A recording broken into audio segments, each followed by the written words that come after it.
How does compound growth work? Are tariffs good or bad? And how did I, Jeremy, become a millionaire? I'm going to tell you right now.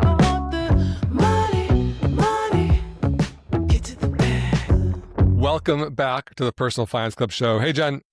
Hi, Jeremy. How are you? Great. Do you know what this is in my hand? Is that a McDonald's coffee cup? No. It's a Better Buzz coffee cup.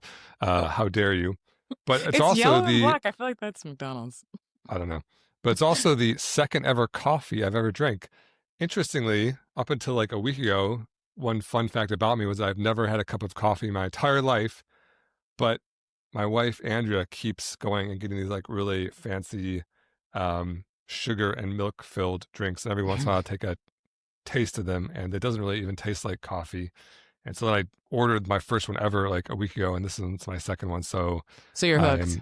I'm on the path to addiction. And my first one was like with her, and this one I did by myself. And so you're drinking in secret. Yeah, exactly. It's like so now I have sneaking, it's sneaking them, hiding the cups later. It's getting bad already. Wait, all right. Well, what's your very social. You doing like a caramel latte or something?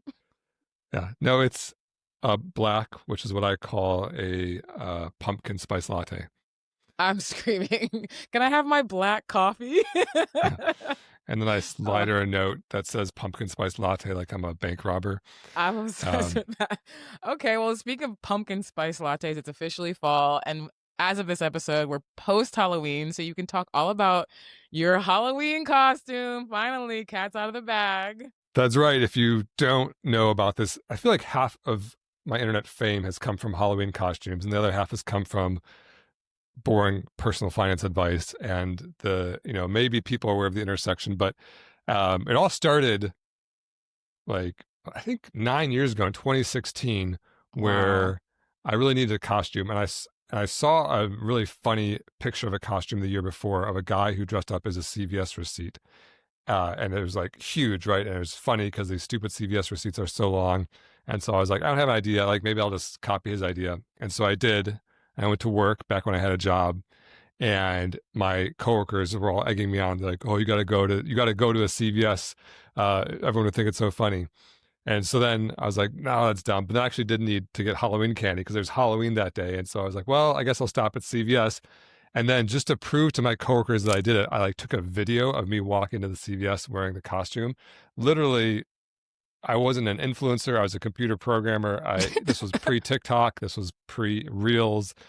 I took the video. I like watched when I got home. I was like, that's kind of funny. Like maybe I'll upload it to YouTube and post it to Reddit and see what happens. And so I do. I posted to Reddit, and then like the first 30 minutes, it got like 3 or 4 upvotes. I was like, okay, like that's doing all right for early Reddit feedback of the day. Go to sleep. I wake up the next morning and my phone is like smoking from the notifications. Like, like all the, Mashable, BuzzFeed, like all these like, conglomerate sites. Oh, you like actually out. Went viral back when it like mattered. This was like real old school viral. Good Morning America, like all the local news shows, like crazy. Everyone's offering to buy the rights, like, and I was like, oh my, it's like literally I'm like getting these like cash offers to buy the rights to this video. I was like, I don't even know like what like is a good price. Am I supposed to sell this? Am I supposed to keep it? I don't know. And so that was like my first taste of like, going really viral.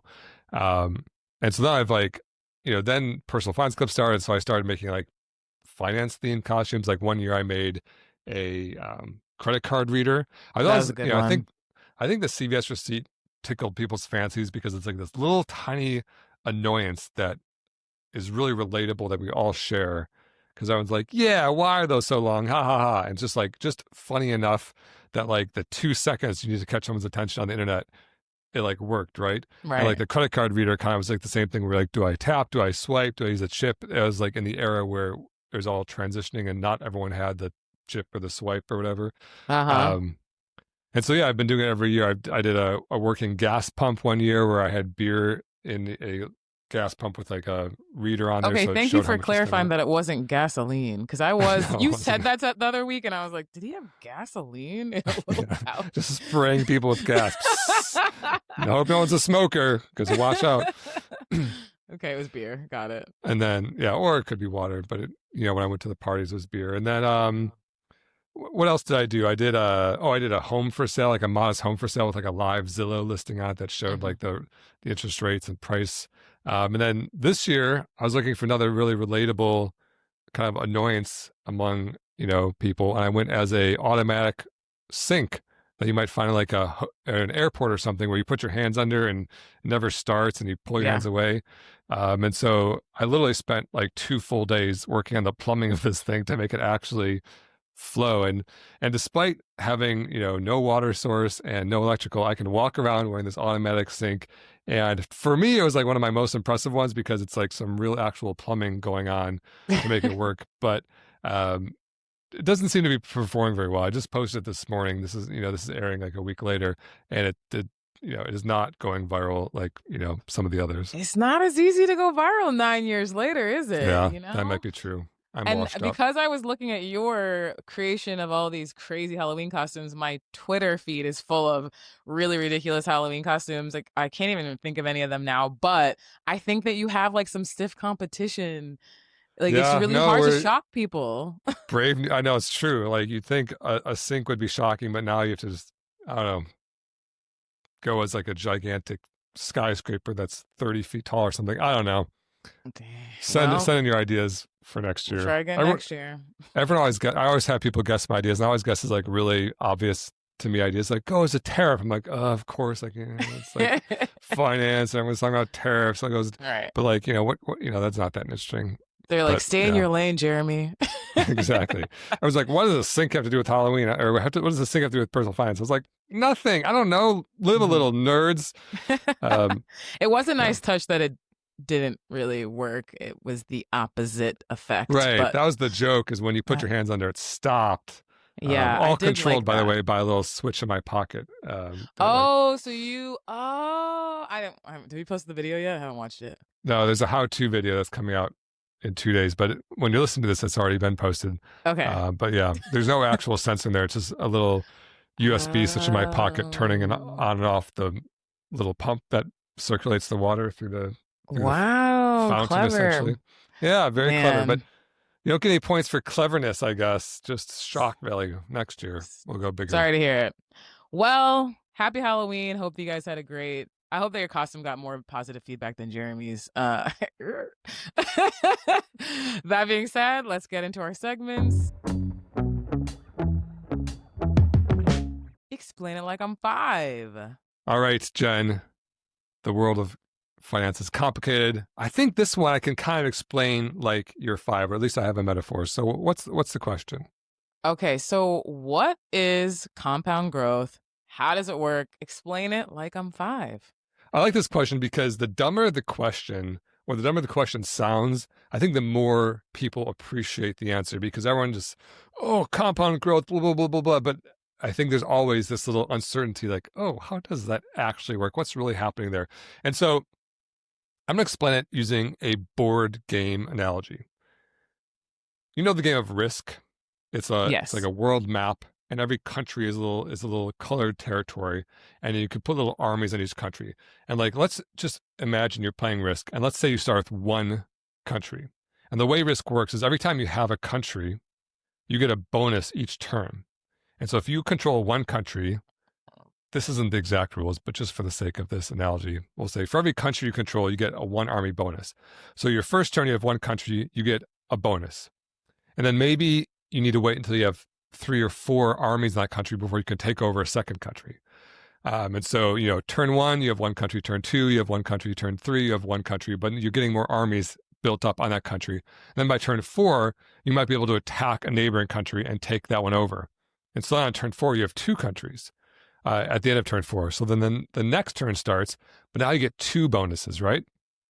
And so you're like, okay, now I have 2 countries, I get 2 bonuses. And then things go a little faster, because now I might need only to wait 2 more turns before I can take over a third country. And now I'm getting 3 bonuses. Fast forward a few more turns, maybe you have 10 countries, and on that one turn, you get 10 armies. And then you can take over 2 entire countries just in one turn, and it gets you to 12. And so while on your first, when you started the game, you need to wait 4 turns just to take over one country. Now in turn 10, because all of these countries are now producing new armies for you, you can take over 2 new countries just in one turn. Fast forward some more turns. Let's say you have 100 countries. Now you're getting 100 armies in one turn, and you can take over 20 countries in one turn. And so you went from, waiting 4 turns to get your second country, just one country, to in one turn, you're getting 20 countries in one turn. That's literally compound growth there, because the bigger the bigger it gets, the faster it goes. And the faster it goes is because each of these countries is basically army producing. And that's really how risk feels. At the beginning, it's slow. It's like a slog. You're really trying just to like get through one country. But then by the end, if you're winning, you got like packs of like 60 armies just like ravaging and running through that's the feeling of compound growth. And it's true with money too. At the beginning, if you're starting your investing journey, your first few bucks is going to be a slog. In fact, your money's not going to make much money for you. You're not going to really get much from all these countries producing armies. You're going to get much more from like your job, from savings. So I'm going to run through a quick math example. This is going from explain like maybe 7 to now I'm explaining like you're 13 or something. Okay. But buckle up. If you save, buckle up, 8-year-olds, because this is going to be over your head. You need to be able to multiply numbers. So like, let's say you save $500 per month. Over the course of a year, you saved $6,000. 500 times 12 is 6,000. And let's say you put that into an investment, getting a 10% return. 10% of 6,000 is $600. And so in year 1, you've saved 6,000 and your investment has returned 600. Not bad, and I think a lot of people who listen to me and watch my content, they're like, $600, man, like I can't even buy anything. I thought you were talking about millions. I'm like, okay, we'll get there. In year number 2, you're still saving $500 a month. So you save your $6,000, and then that $6,000 you save gives you 10% return, which is another $600. But 2 magical things happen in year number 2. First, your first year's savings, that $6,000 you saved in year number 1, because you saved $6,000 in year number 1, that pays you again, because the return, it's kind of like your second turn in risk, right? You get another army from it every single turn, even though you already control it. So that $6,000 you already saved pays you again. So it paid you $600 last year. It pays you another $600 this year. So even though you're only saving it once, it's paying you every single year, which is part of the magic. Then, so that's magical thing number 1 that happens.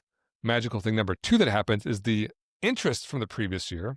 You know how you made $600 in interest the first year? Yeah. That now is part of your, part of your countries, part of your armies. That $600 pays you interest.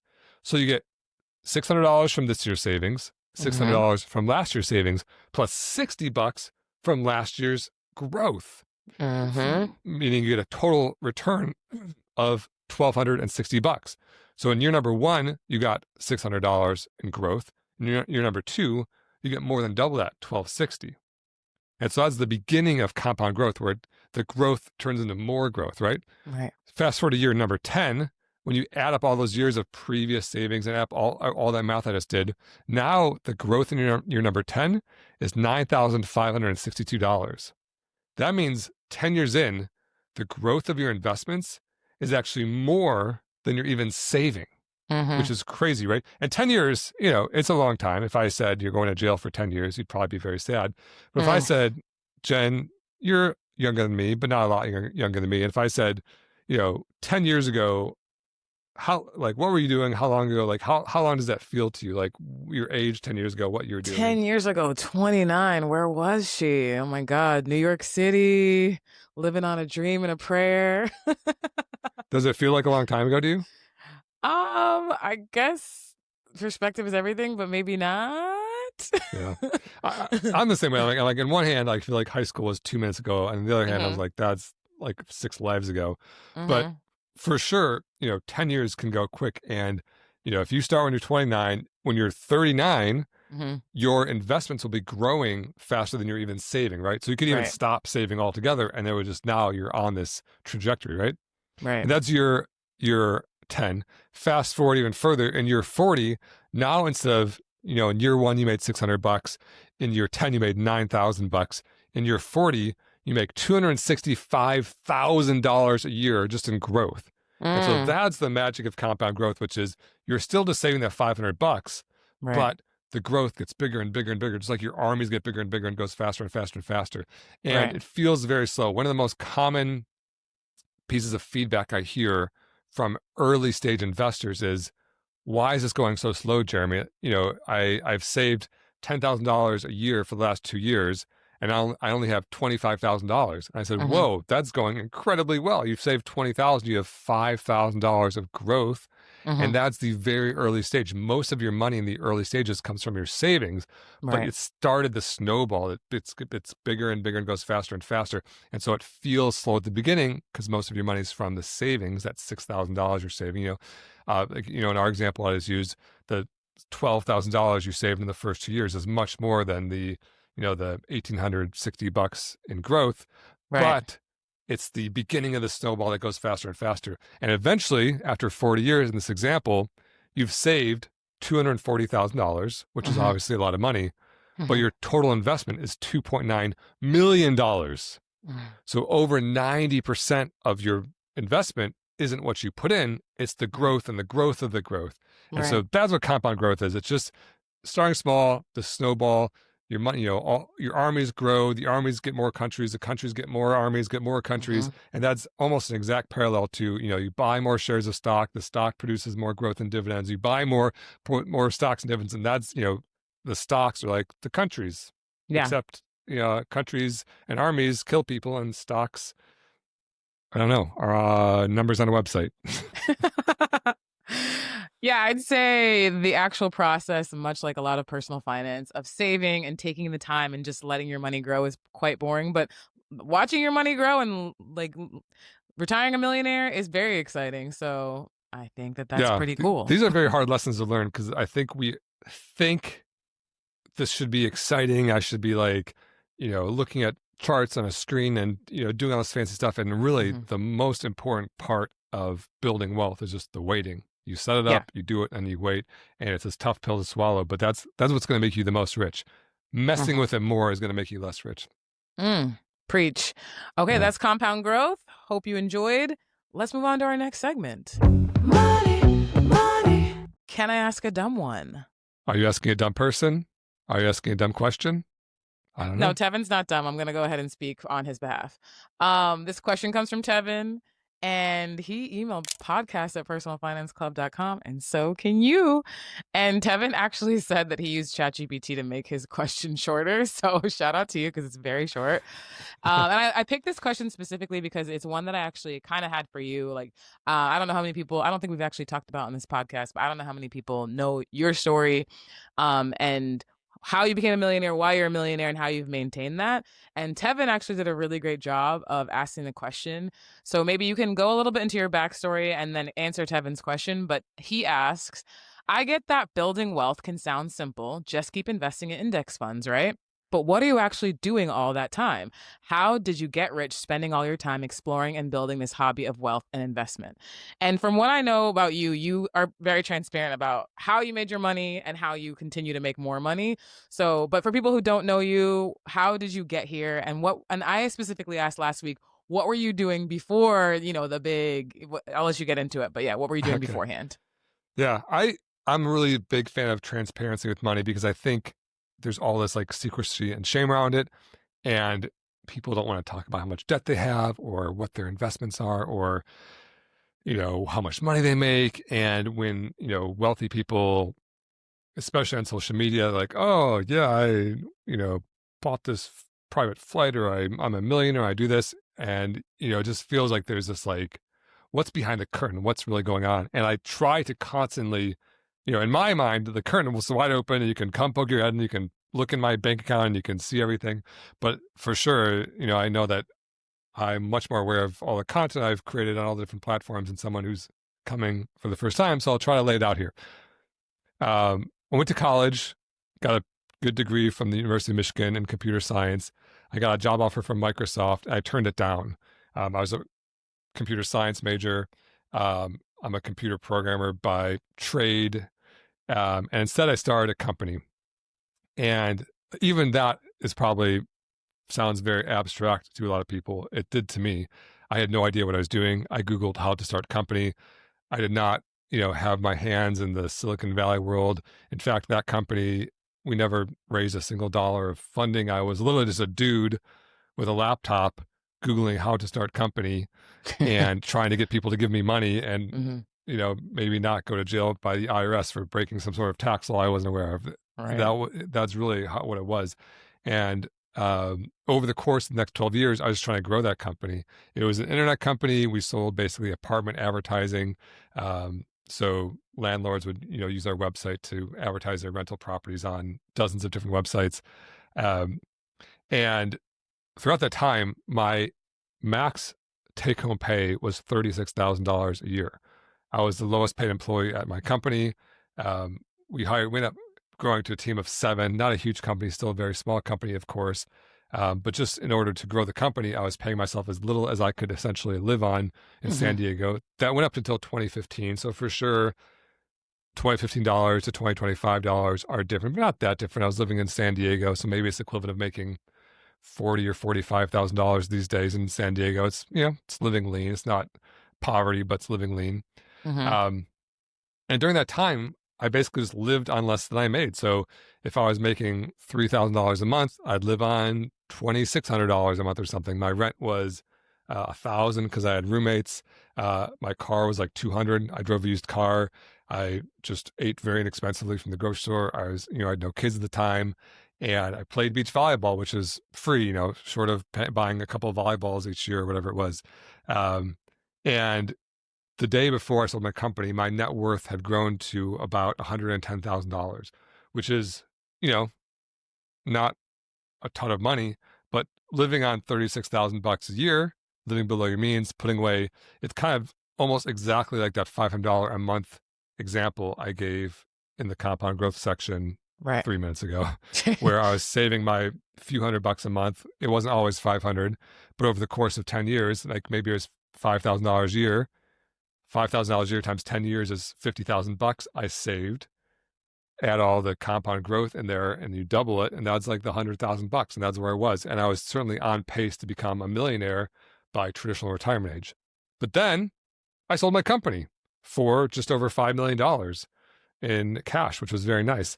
At the time, I owned 70% of the company. My mom owned 30%, and all the employees also had a stake. And so my share after taxes was about $2 million. I made all sorts of mistakes. I paid like $1 million in taxes, which I maybe wouldn't have needed to if I knew about certain tax laws when I was starting the company. But that's life, I guess.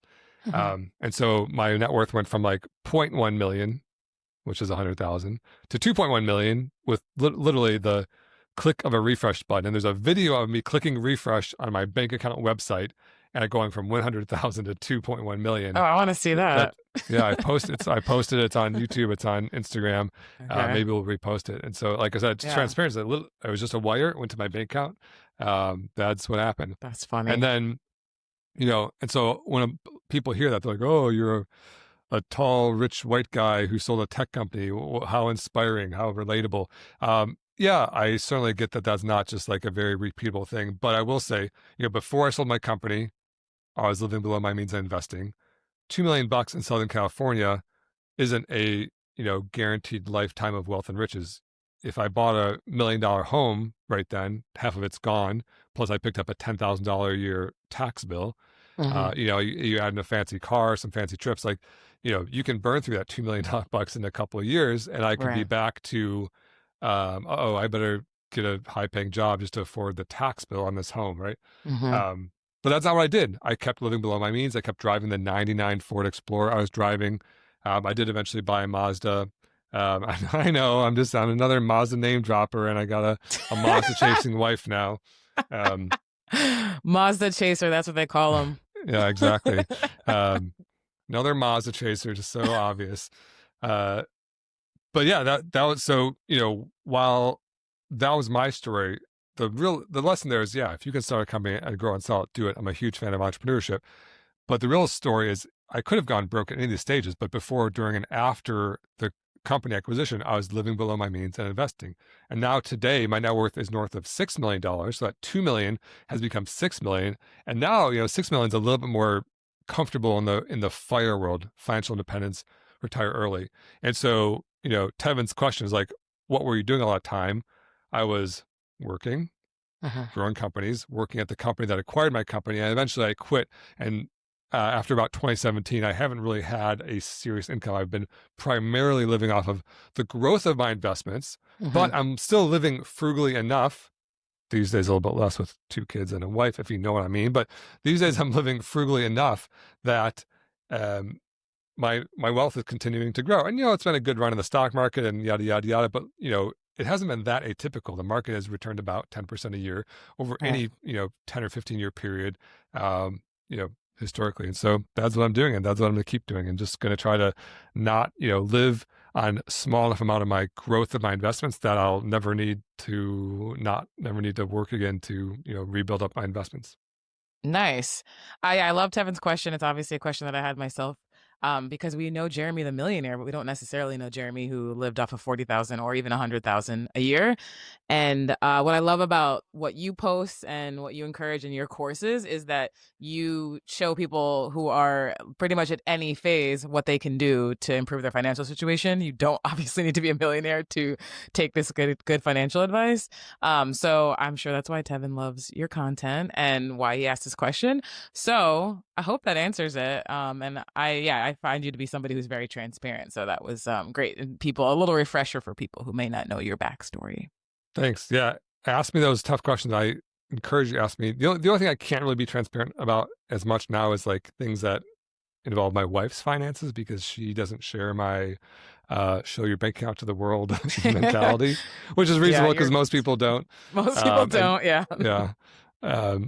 But yeah, I really just, in a future episode, let's talk about the actual selling of the company, because that's always something that's been so abstract to me, which is like, what do you mean you sold a company? And like, right. How did you decide on a price and who'd you sell it to and how did you negotiate all this stuff?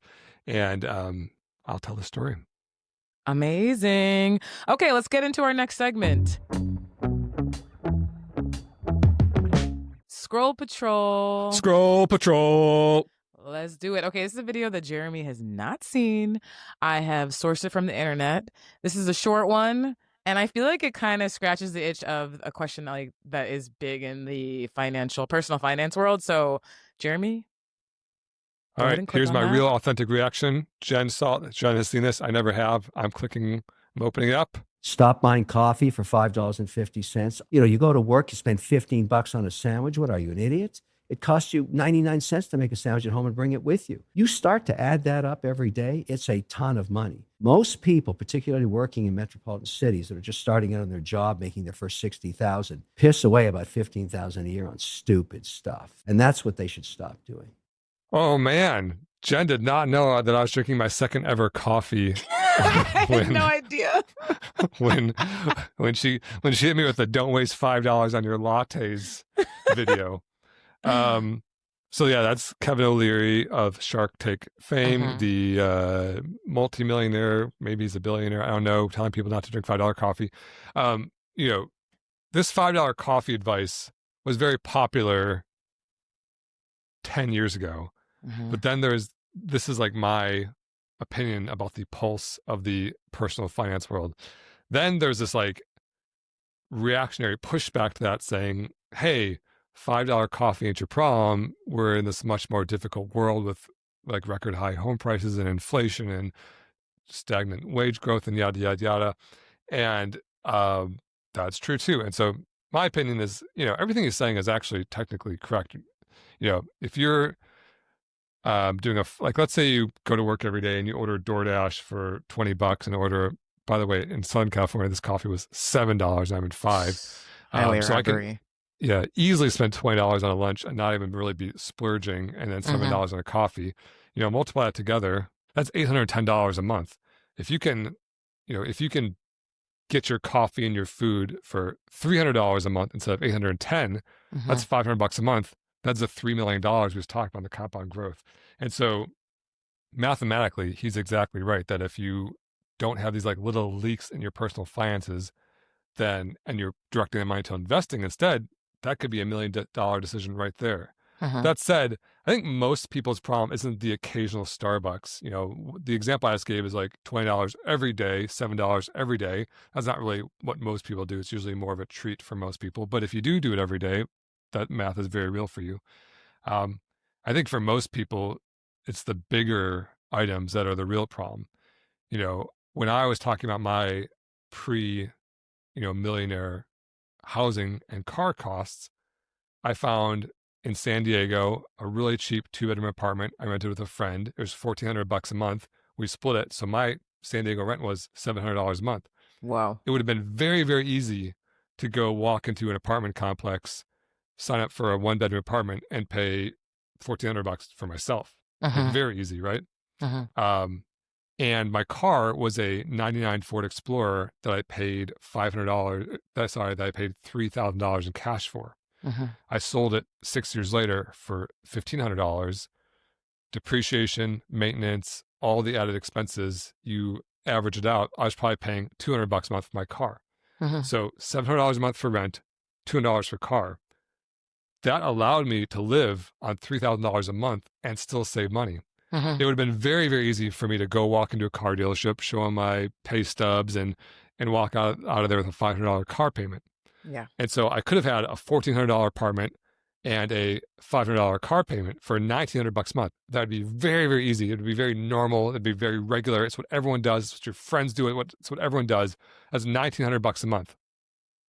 What I was actually doing was $900 a month, right? Yeah. $700 for rent, $200 for car. And like my life looked identical to the $1,900 life people. They lived in some apartment complex. I lived in a small duplex that was rented by some property management company. They drove a Toyota that was a year old. I drove a Ford that was 9 years old. Like no one gave a shit when they saw me or came over to my apartment or whatever, right? But it was $1,000 a month difference. And so while I think Kevin is right here, that little stuff can add up. I don't think that's really most people's problems. I think it's the big things. It's you bought too much house, you're renting too much apartment, you're buying too much car, these huge payments, or you're not switching jobs and you should be switching. These days, if you just switch jobs, you can get a 20% pay jump because one company is more competitive than the other company. That right there could be a multi-million-dollar decision. And so, I don't endorse everything that this guy says for sure, but I think this message is fine. But I don't think this is like the core, most correct message of building wealth. I think the core correct message is live below your means, but do the big things right first. Housing, transportation, job. Those are the big things that are going to really move the needle. Don't kill yourself over buying the occasional, if you buy 2 coffees every 45 years, like I've done, that's fine.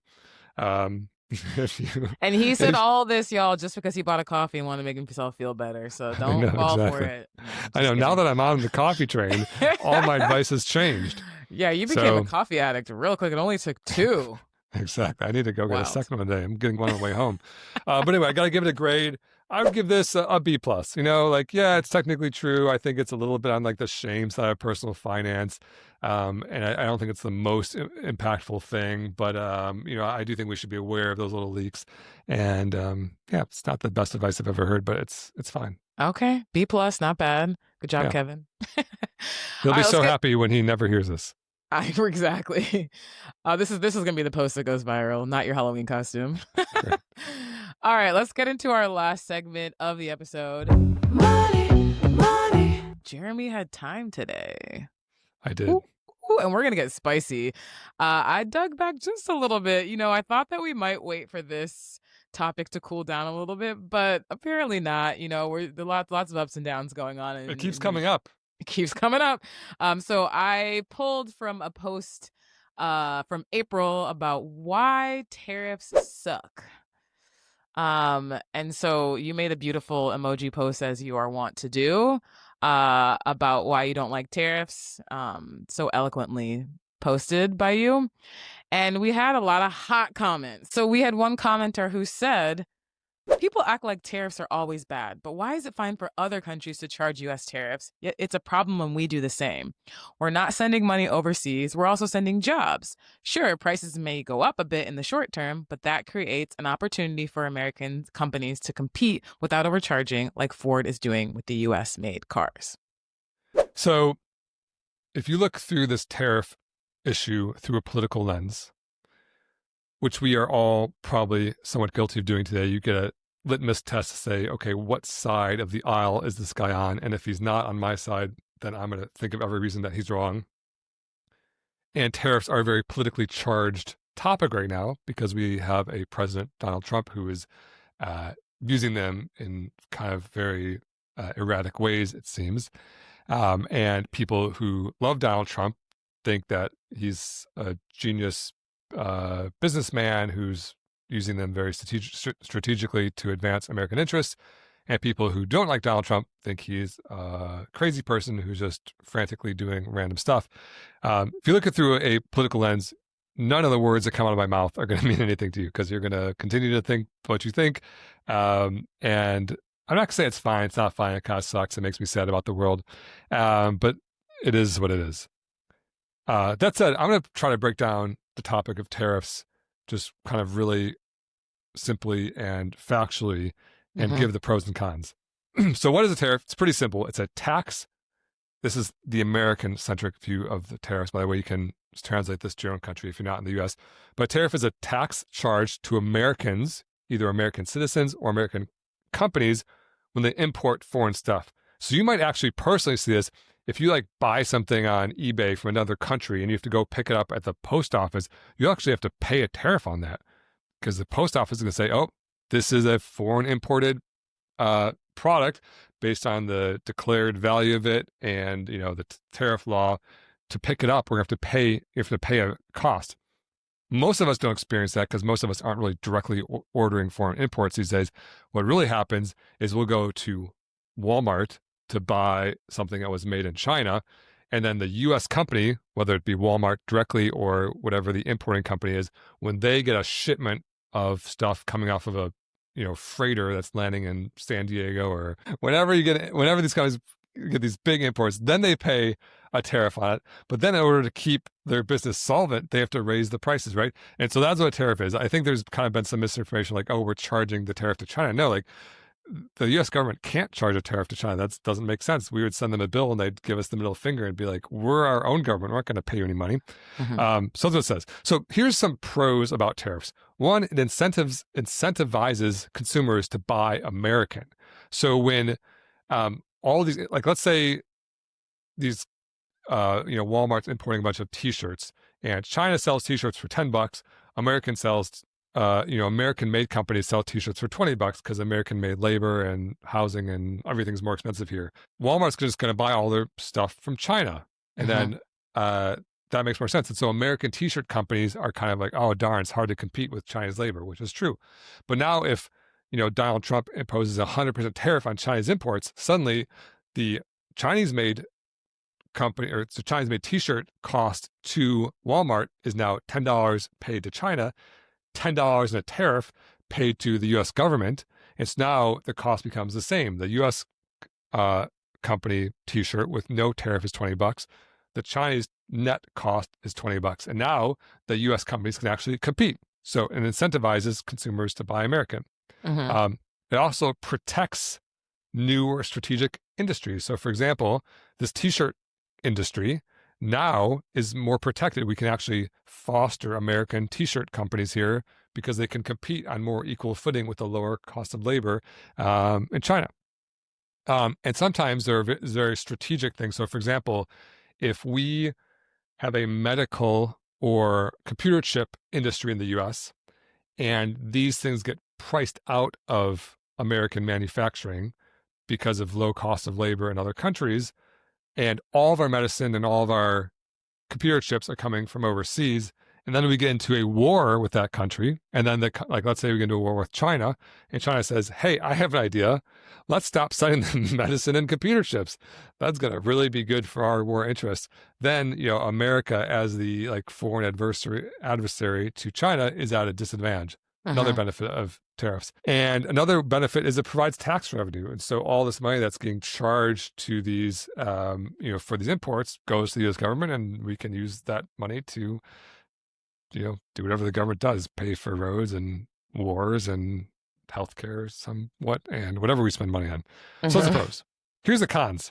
Cons, it makes stuff more expensive for consumers. This is already a long episode, and it's about to get longer because you kind of just threw the solve tariffs for me. I'm going to do my best, Jen. We got to talk about it. We can't just pretend it's not happening. All right. So cons, it makes stuff more expensive for consumers. So I used to be able to buy a t-shirt from Walmart for like $12, $10 cost to China, $2 at Walmart profit, $12. Now I'm probably paying $22, $23 for a t-shirt in the example I gave earlier.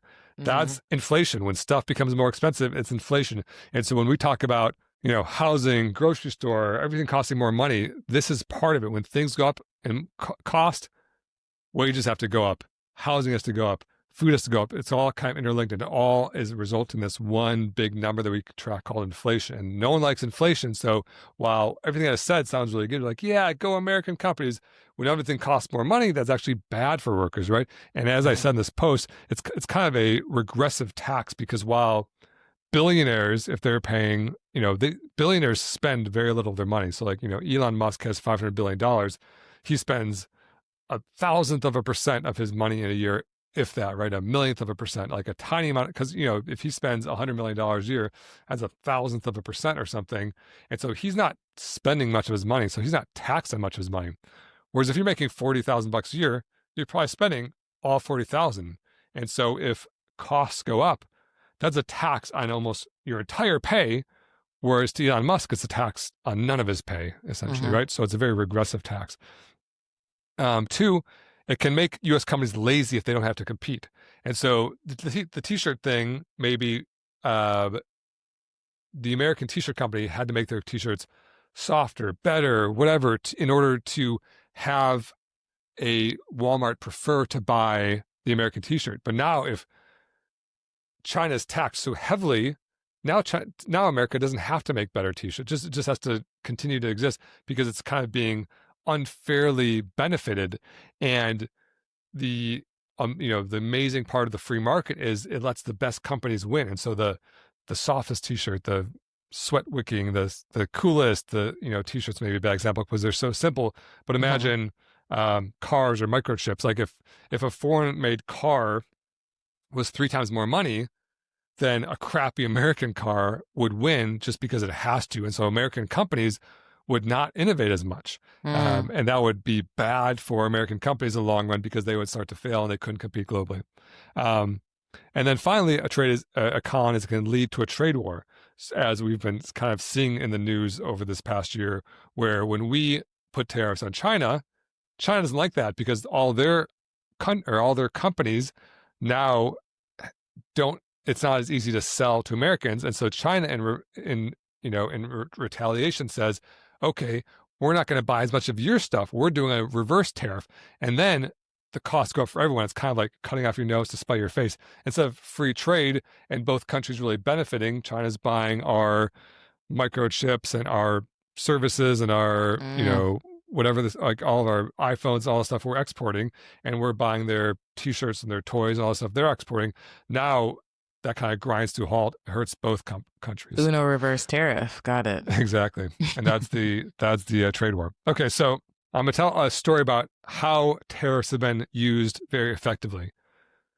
So in South Korea in the 60s, South Korea had no car companies. And there was like BMW, there's Ford, there's General Motors, and South Korea wanted to be a modern Western world with, automotives in the 60s was kind of like tech is today. It was like the big industry. And I'm from Detroit, Motor City back in the 60s was like, the whole thing. That was like a big American industry. Right. And South Korea wanted to compete. And so they basically said, hey, we're going to insulate our country and our South Korean companies from foreign competition for cars. And basically they made it essentially illegal or very, very difficult to import cars at all. It's like the ultimate tariff. It's like 100, or infinite % tariff. You can't even buy a foreign car. And then therefore, South Koreans had to buy cars from their companies like Kia, Hyundai, and Daewoo, right? Mm-hmm. And these are now, maybe not Daewoo, but these are now like household names. But at the car time, companies, yeah. they were like they were just starting, right? Yeah. And so then it kind of gave these car companies, these South Korean car companies, a very unfair advantage. Their own country had to buy them, and so they started selling cars. And then over the decades, they started loosening these restrictions. Okay, instead of a ban on imports, it's just a very high tariff. And then it became a low tariff. And then and it forced the South Korean companies to basically get better. They couldn't rely on just becoming complacent and say, okay, our citizens are forced to buy our cars, and so we can just keep doing the status quo. They're saying, oh, next year the tariffs are dropping. We have to make better cars in order to compete, right? It benefits the companies by getting better. And then eventually, South Korea removed the tariffs. And why did they remove the tariffs? If tariffs have all these benefits, like, it's an incentivize, it's good for the companies, it protects the industries, it protects those industries from being competed out from the foreign countries. But once the industry is kind of more mature, now you want to sell your South Korean cars to other countries, and you want to benefit your citizens by importing cheaper parts. And so this Kia car, which used to cost $40,000, maybe it can cost $30,000 now because South Korea is not that good at making catalytic converters. Thailand really is. And so we're going to buy cheap I'm making this up, by the way. I don't know anything about like which countries make which parts. But disclaimer. For example, Thailand makes better catalytic converters, so we can buy them cheaper. And then we can sell entirely made Kias back to Thailand, thus making our company even bigger, selling cars cheaper to South Korean citizens, and thus benefiting it even more. And so their tariffs are kind of very strategically in this one area to say, okay, we want to insulate our industry to get them started, but then once they're mature, we want to remove them to benefit from all the benefits of free trade, like lower prices, more trade, lower prices, and more ability to sell outside of the country. And that's what's done. And so, going back to my post and the guy who's like, you're not giving tariffs the benefit of the doubt, that's kind of the pros and cons of it. Then you can take what I've just explained and apply it to the current American situation. Say, okay, is that what this current administration is doing? Are they using it to strategically protect certain industries, to foster the growth, and then remove it when, free trade is the benefit? It doesn't feel like that to me a lot. It feels like someone is tweeting when someone offends him. And, there's even been accusations, I don't necessarily condone this, but accusations of trying to tank the market temporarily, and then saying he's going to have these huge tariffs and taking them back just to have this like big lever he's like pushing back and forth to like scare everyone to get the market to do certain things. It doesn't feel like really South Korean strategy requires a certain amount of time, a certain amount of bipartisanship, but also a certain amount of time where we all can agree that this is the strategy. And with the U.S. government, specifically elections, that would be so hard to do, with especially 4-year terms and like max 8-year terms, Oh, 100%. Yeah. That South Korean story I told spans the decades from the 60s to the 2000s as they were slowly letting this industry become mature. Right. These tariff policies seems to span sometimes days at a time, right? Yeah. And so it doesn't seem like it's going to have that effect of, protecting industries. Because when, tariffs are changing week by week, it's not like we can suddenly manufacture semiconductors at home. That takes decades to build manufacturing plants, not days. So is it going to be effective? Who knows? Well, there it is. We talked about tariffs. I think we set a record for longest episode ever. I've been very long-winded. Apologies. Unless you like it, then you're welcome. As one person commented on Instagram recently, Jeremy had time today. The folks are listening, okay? We're getting some crossover here. Thank you, fellow podcast listeners out there. I think we just recently passed 10,000 downloads, I believe. We did. Is that good? I don't know. Hey, I never thought 10,000 people were listening to me. Um, We're going to be in and the millions, Jen. We just have to get I much better. know, but you got to start somewhere, just like with your Instagram. I watched true. your first Instagram post. It was bad, Jeremy. You know, Yeah. like so It was terrible. we're doing better than that. I agree. All right. On that note, that's all we have time for you today on the Personal Finance Club show. Thank you for listening, and we'll see you back next week. And don't forget to follow the 2 rules of Personal Finance Club. Rule number 1, live below your means. And rule number 2, invest early and often. The Personal Finance Club show is produced by Jeremy Schneider and Jen Mundia. Music by Esabalu and Homie. Send your questions to podcast@personalfinanceclub.com. The Personal Finance Club show is co-hosted by Jeremy Schneider, who is a co-owner of Nectarine, an SEC-registered investment advisor.